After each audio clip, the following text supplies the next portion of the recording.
Hello நண்பா, railway டிபார்ட்மெண்ட்டில் புது நோட்டிஃபிகேஷன் வந்திருக்கு.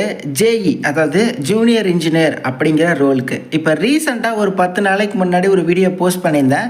இந்த மாதிரி ஜேஇ போஸ்ட்டுக்கான அப்ரூவல் வந்திருக்கு, சீக்கிரமாக வந்துடும் அப்படின்னு சொல்லி. அதே மாதிரியே இன்னைக்கு இந்த ஜேஇ ஜாப்க்கான ஷார்ட் நோட்டீஸ் ரிலீஸ் பண்ணியிருக்காங்க. ஓகே, அஃபீஷியலாக ரயில்வே தரப்புலேருந்து ஜூனியர் இன்ஜினியர் டெபார்ட் மெட்டீரியல் சூப்பரிண்டென்ட் அப்புறம் கெமிக்கல் அண்டு மெட்ரலஜிக்கல் அசிஸ்டண்ட் அப்படிங்கிற 3 போஸ்ட்டை கம்பைன் பண்ணி கொடுத்துருக்காங்க. வர ஆகஸ்ட் 14ஆம் தேதியிலேருந்து நீங்கள் அப்ளை பண்ண ஸ்டார்ட் பண்ணி செப்டம்பர் 13ஆம் தேதி வரையும் டைம் இருக்குது. ஆரம்ப சம்பளம் 35,400 இருக்கும். இது இல்லாமல் அடிஷ்னல் ஒன்ஸ் பெனிஃபிட்ஸ் எல்லாமே இருக்குது. 18லேருந்து 33 வயசு வரையும் அப்ளை பண்ணிக்கலாம். ப்ளஸ் ஏஜ் ரிலாக்ஸேஷனும் இருக்குது. எஸ்சி எஸ்டினா 5 இயர்ஸ் சேர்த்துக்கோங்க. பிசி எம்பிசி டிஎன்சி பிசிஎம்னா ஓபிசியில் இருவீங்க ப்ளஸ் 3 இயர்ஸ் சேர்த்துக்கோங்க. 36 வயது வரையும் அப்ளை பண்ணிக்கலாம். எஸ்சி எஸ்டினா 38. மொத்தமாக 4098 வேக்கன்சி ஆல் இந்தியா வேக்கன்சி இருக்குது அப்படின்னு சொல்லியிருக்காங்க.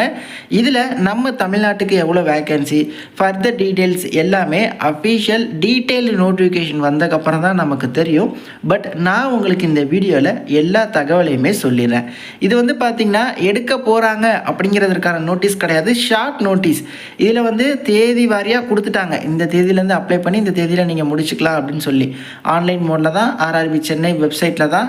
இது கடந்த 2025 வந்த இதே ஜேஇக்கான நோட்டிஃபிகேஷன். ஓகே, இந்த நோட்டிஃபிகேஷனை வச்சு நான் உங்களுக்கு ஃபர்தர் டீட்டெயில்ஸ் எல்லாமே சொல்லிடுறேன். ஃபஸ்ட்டு எக்ஸாம் டீட்டெயில்ஸ் பார்த்துடலாம்.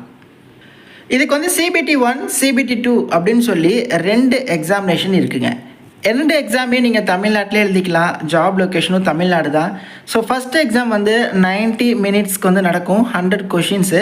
ஸோ அதில் எதுலேருந்துலாம் கொஷின் வரும் அப்படிங்கிறத கொடுத்துருக்காங்க. சிலபஸும் கொடுத்துருக்காங்க. Maths, general intelligence and reasoning, general awareness, general science. Okay, each சப்ஜெக்ட்ஸ்லேருந்து எவ்வளோ கொஷின் வரும், எவ்வளோ மார்க்ஸ் அப்படிங்கிற ஸ்ப்ளிட்டப்பும் கொடுத்துருக்காங்க.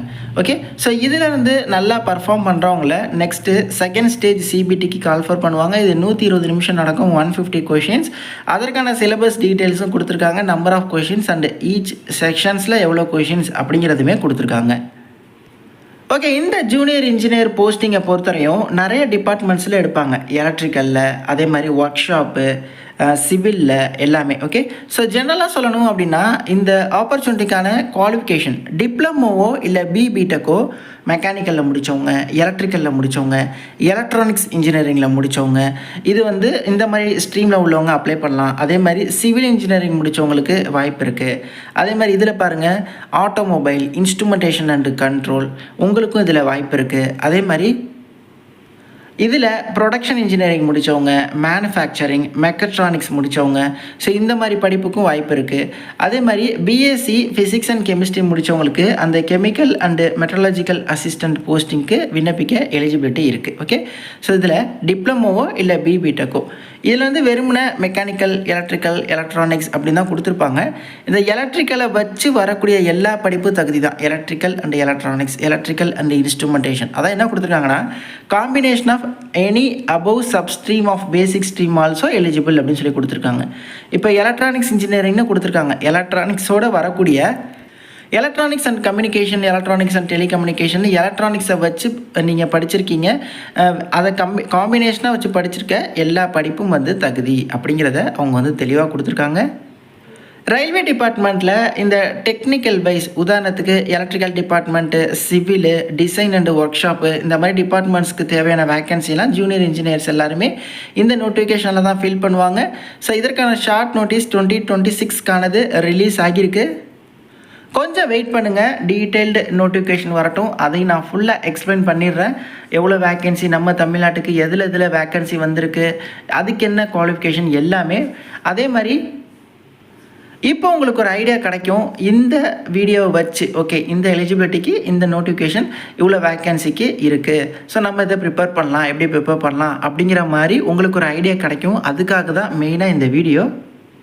சொல்லப்போனால் ரயில்வே டிபார்ட்மெண்ட்டில் எல்லா படிப்புக்குமே வேலை வாய்ப்பு இருக்குது. 10th முடித்தவங்களுக்கு குரூப் டி, எனி டிகிரி முடித்தவங்களுக்கு என்டிபிசி, 12th பாஸ் பண்ணவங்களுக்கு என்டிபிசி அண்டர் கிராஜுவேட், இதே மாதிரி இந்த டிப்ளமோ பிடெக் முடித்தவங்களுக்கு இந்த ஜேஇ, ஐடிஐ முடித்தவங்களுக்கு ஏஎல்பி அப்படின்னு சொல்லி 1 by 1 ரயில்வே டிபார்ட்மெண்ட்டில் நோட்டிஃபிகேஷன்ஸ் வந்துட்டு தான் இருக்குது. எல்லாத்தையுமே நான் அப்டேட் பண்ணிகிட்டு இருக்கேன். நம்ம சேனலை சப்ஸ்கிரைப் பண்ணி வச்சுக்கோங்க. எந்த அப்டேட்னாலும் நீங்கள் மிஸ் பண்ணாமல் தெரிஞ்சுக்கலாம். நிறைய பேருக்கு வந்துட்டு ஷேர் பண்ணுங்கள். தேங்க்ஸ் ஃபார் வாட்சிங். Take care and bye. Tata.